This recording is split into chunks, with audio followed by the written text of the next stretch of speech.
આજે જામનગર ખાતે ward number 1 માં ગુજરાત જોડો અભિયાન અંતર્ગત પધારેલ આમ આદમી પાર્ટીના ગુજરાતના પ્રમુખ અને નાના અને પછાત સમાજોના ખેડૂતોના મસીહા એવા ભાઈ શ્રી ઈશુદાનભાઈ ગઢવી આજ વિસ્તારમાંથી બાજુનો વિસ્તાર આપણે બેડીમાંથી જેણે ધારાસભાની ચૂંટણીમાં ખૂબ સારા મતો મળ્યા અને 77 વિધાનસભાના ઉમેદવાર ભાઈ શ્રી પ્રકાશભાઈ આજે જેના માધ્યમથી આપણે સૌ મળ્યા છીએ એવા જામનગરના પ્રમુખ રાજેન્દ્રસિંહ, કચ્છ પૂર્વના પ્રમુખ બેન કાયનાથબેન અંસારી, આજે વોર્ડ નંબર 1ની તમામ ટીમને હું અભિનંદન પાઠવું છું કે આપ સૌએ ખૂબ મોટી સંખ્યામાં લોકોને એકઠા કરી અને માનનીય અરવિંદ કેજરીવાલજીની વિચારધારામાં જોડવાનું આપ સૌએ કામ કર્યું. સ્વાભાવિકપણે ચૂંટણીઓ નજીક આવશે એટલે દરેક પાર્ટીઓ આવે ને પોતપોતાની વાત હંમેશા લોકો વચ્ચે રાખતી હોય અને મોટાભાગે હું જ્યાં લગી બેડી વિસ્તારને ઓળખું છું ત્યાંથી બેડી વિસ્તારમાં લગભગ હંમેશા કોંગ્રેસના કોર્પોરેટરો ચૂંટાણા છે. પરંતુ આજે બેડી વિસ્તારમાં કે આ વિસ્તારની અંદર જ્યારે આવીએ ત્યારે ખબર પડે કે જામનગરની બાજુમાં એક આજે 19મી સદીનું જામનગર જીવતું હોય એવા અહીંના રોડ રસ્તા ને એવી અહીંની ગટરની વ્યવસ્થા છે. ગત વર્ષે ચોમાસામાં પણ આ વિસ્તારમાં જ્યારે પાણી આવી ગયું ત્યારે આ વિસ્તારની અંદર અમે મોટરસાઇકલ લઈને બધે ફેર્યા હતા, પણ આ વિસ્તારમાં 2 દિવસ સુધી પૂરના પાણી હતા છતાંય તંત્રના પેટનું પાણી ક્યાંય હલતું નહોતું અને આ વિસ્તારને હંમેશા ઓરમાયું વર્તન કરવામાં આવ્યું છે. અને હું એવું માનું છું કે આ ઓરમાયું વર્તન છે વિપક્ષમાં રહી અને સત્તા પક્ષ કરે એ તો સમજાણું, પરંતુ હું એવું માનું છું કે અહીંયાથી જે કોર્પોરેટરો ચૂંટાણા કે અહીંથી જે આ વિસ્તારના ધારાસભ્યોને આપણે ચૂંટીને મોકલા આપણા મતોથી ચૂંટાણા એણે આ વિસ્તારની ઉપેક્ષા કરીને જેનો ભોગ આપણે બની રહ્યા છે. ત્યારે માનનીય અરવિંદ કેજરીવાલે નાના માણસોની ચિંતા કરીને, કારણ કે અરવિંદ કેજરીવાલજીની જે વાત છે મફત શિક્ષણ આપવું, મફત આરોગ્ય, સારું આરોગ્ય આપવું અને નાના માણસોને 300 યુનિટ વીજળી મફત આપવી, એ અહીંયા બેઠેલા મોટાભાગના લોકોને આ વસ્તુ લાગુ પડે. કારણ કે કરોડપતિના દીકરાને કોઈથી સરકારી શાળામાં ભણવા નથી જવાનું, એને કોઈથી સરકારી હોસ્પિટલમાં દવા લેવા નથી જવાનું, કે એને 300 યુનિટ વીજળી ફ્રી મળે કે ના મળે એનાથી એને કંઈ ફેર નથી પડવાનું. પણ એ દરેક નાના માણસને આનાથી એના જીવનમાં ખૂબ મોટું પરિવર્તન આવી શકે એમ છે. ત્યારે ઘણી વખત ઘણા લોકો પાસેથી એવું સાંભળ્યું કે આમ આદમી પાર્ટી આવવાથી હું છું, પણ તમે બધાય તમારા છાતી ઉપર હાથ રાખીને એક વાત વિચારજો કુદરતના ડરે કે ભારતીય જનતા પાર્ટીની એની જે આખી રાજનીતિ હતી ને એની જે પોલિસી હતી એ ચેન્જ કરવાનો શ્રેય જો કોઈને જતો હોય તો અરવિંદ કેજરીવાલજીને જાય છે.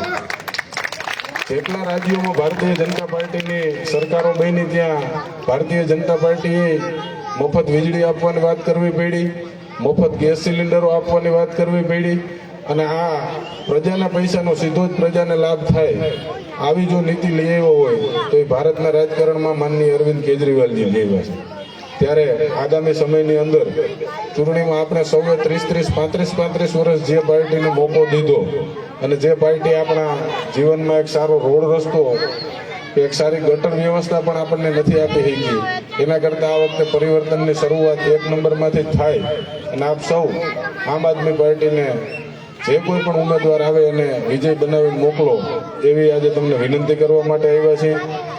આગામી સમયની અંદર આ વિસ્તારમાં જ્યાં ક્યાંય પણ એક ધારાસભ્ય તરીકે મારું કામ પડે ત્યારે કહેજો, ચોક્કસપણે મારાથી બનતા તમામ પ્રયત્નો રહેશે કે હું આ વિસ્તારના લોકોના વધુમાં વધુ કામ કરી શકું. થોડા લેટ થયા છે એટલે વધારે વાત ના કરતા હું આપણા સૌના આદરણીય પ્રમુખ શ્રી ઈશુદાનભાઈને વિનંતી કરીશ કે આજની સભાને સંબોધો. જય શ્રી ઈશુદાન. ખૂબ ખૂબ ધન્યવાદ. આપે જે વિધાનસભાની અંદર જે આમ આદમી પાર્ટીનું આપ નેતૃત્વ કરો છો તો આપને પણ અમે વોર્ડ નંબર 1 વતી બિરદાવીએ છીએ. તો ખવા સાહેબને હું ખૂબ ખૂબ આભાર માનું છું. હવે પછીનું પ્રાસંગિક પ્રવચન કે જેની આપણે રાહ જોઈ રહ્યા હતા એવા ઈશુદાનભાઈ ગઢવીને હું નમ્ર વિનંતી કરીશ કે જે આપણા પ્રદેશના પ્રમુખ છે ઈશુદાનભાઈ ગઢવી. બોલો ભારત માતા કી ઇન્કલાબ. મિત્રો, આજે જામનગરમાં વોર્ડ નંબર 1 માં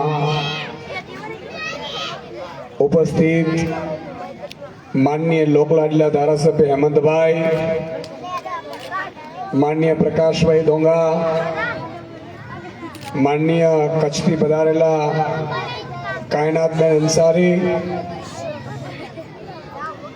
રાજેન્દ્રસિંહ સોઢા શહેર પ્રમુખ, ડોક્ટર આવાસ, હમણાં મહેબૂબભાઈ અને આખી ટીમ. હું એ દીકરીને જોતો તો મેં કીધું આ ભવિષ્યમાં કોર્પોરેટર તો છે જ, નાની ટેણકી, બહુ હોશિયાર છે. એટલે અને આપ સૌ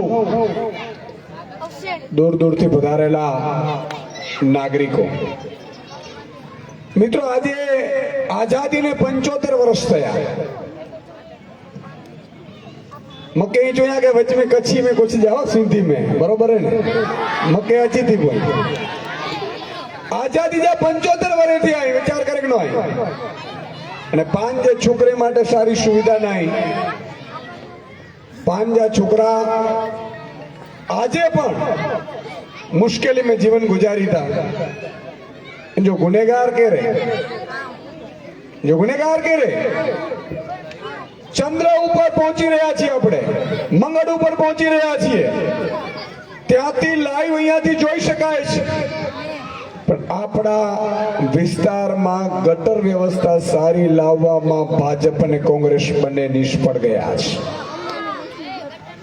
આજે દુઃખની વાત એ છે કે દરરોજ સવારે ઉઠીએ ત્યાંથી હમણાં જે પ્રકાશભાઈ વાત કરતા હતા કે ખૂબ ટેક્સ આપીએ છીએ, खूब टैक्स चूकवीए છીએ, પણ ટેક્સ ચૂકવીએ છીએ એમાં વળતર શું મળે છે? વળતર શું મળે છે? બધું ચૂકવીએ છીએ. સવારે ઉઠી અને બ્રશ કરીએ ત્યાંથી ટેક્સ ચાલુ થાય. એમાં જમવાનું, કપડાં લઈએ, વાસણ લઈએ, કોઈ પણ વસ્તુ મિત્રો લઈએ એટલે ટેક્સ ચૂકવવાનો આવે.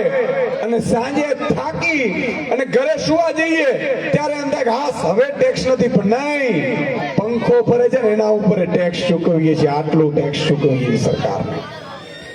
એની સામે સરકાર પાસેથી મળે છે શું?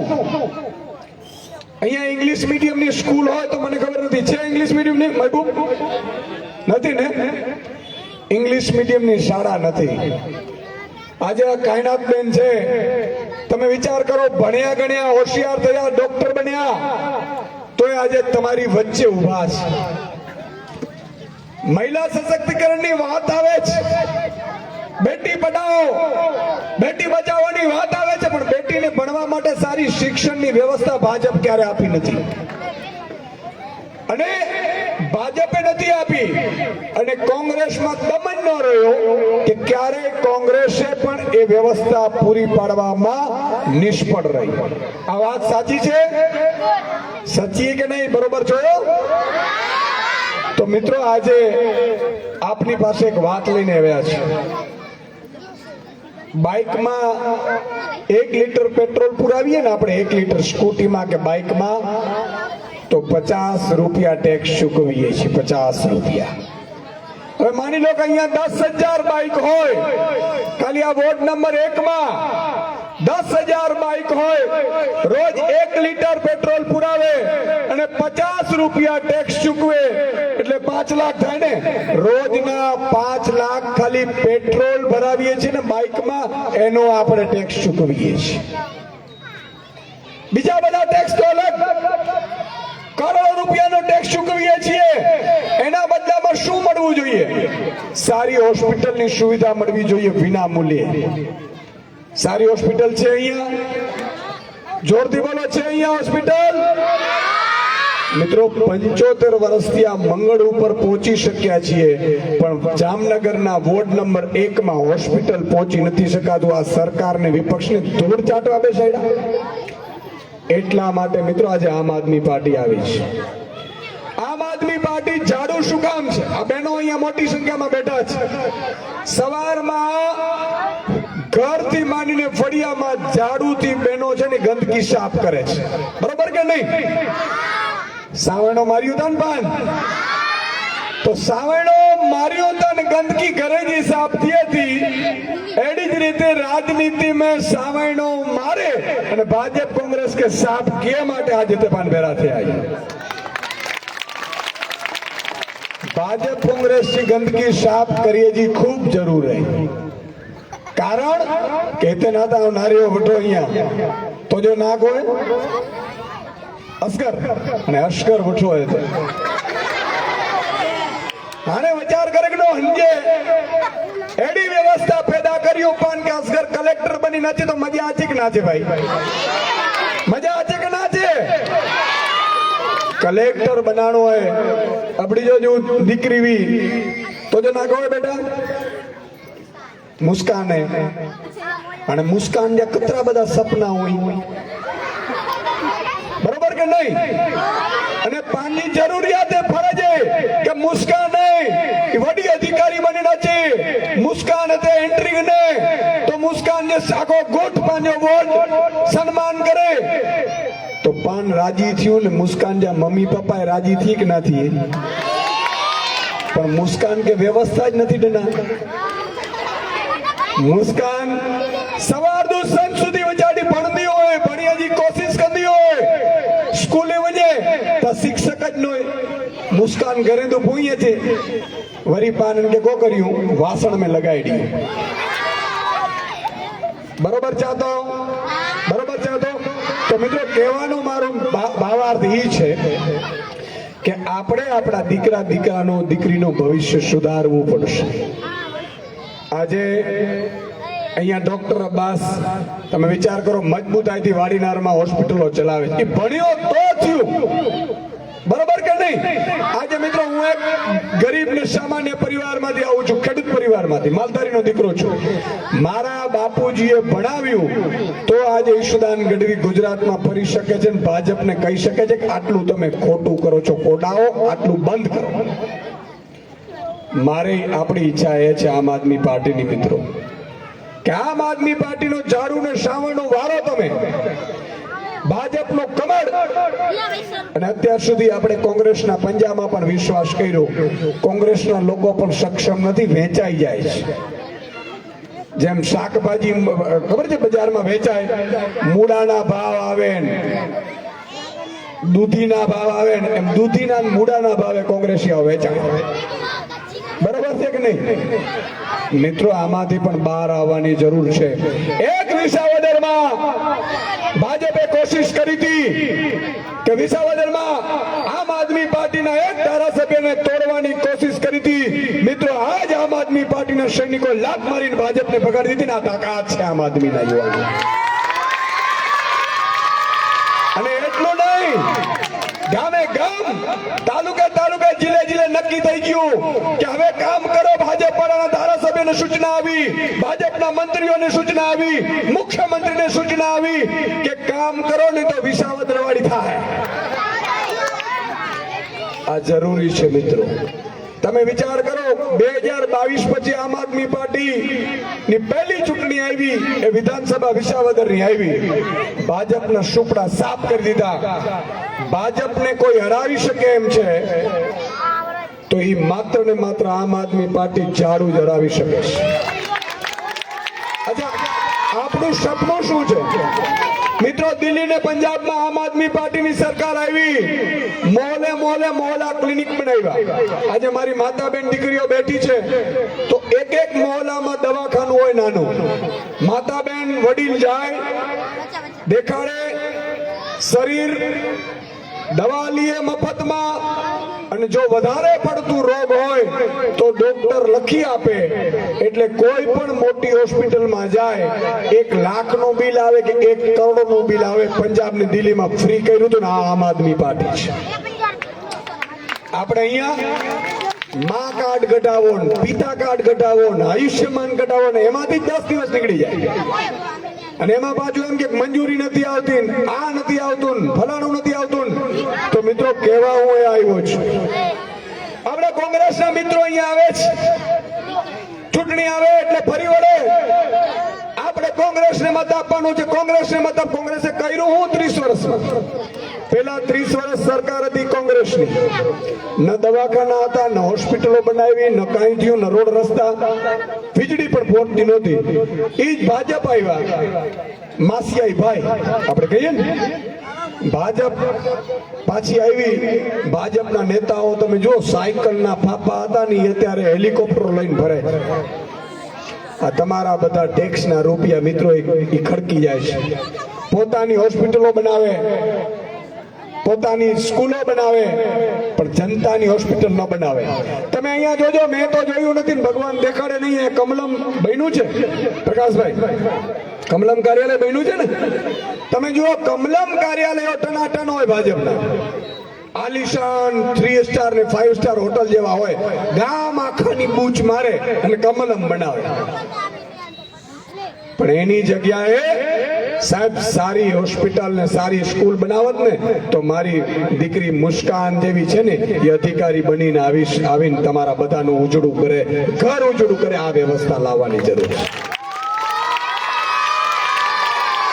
એટલે હું કહેવા આવ્યો છું મિત્રો, હવે કોઈ પણ પક્ષ ઉપર વિશ્વાસ રાખવાનો નથી, માત્ર આમ આદમી પાર્ટી. અને એક વખત મોકો આપો, સુરતમાં આમ આદમી પાર્ટી વિપક્ષમાં છે, કેવા કામ કરે છે, કેવા કામ કરે છે. તમે આમ આદમી પાર્ટીનો ફેસબુક જોજો, સવારથી સાંજ ઉઠી અને લોકોના કામ ભાજપને દોડતા કરી દીધા. એક ગોપાલભાઈ ઇટાલિયા જીત્યા, ગોપાલભાઈએ કીધું કામ કરવા માંડ્યા એટલે ભાજપના ધારાસભ્યો દોડીને કામ કરવા માંડ્યા. તો વિચાર કરો, એક સીટ આપણે જીતીને ભાજપ આટલું કામ કરવા માંડ્યું, તો કલ્પના કરો તમે આગામી તાલુકા જિલ્લામાં મહાનગરપાલિકામાં આમ આદમી પાર્ટીની મહાનગરપાલિકા બનાવો.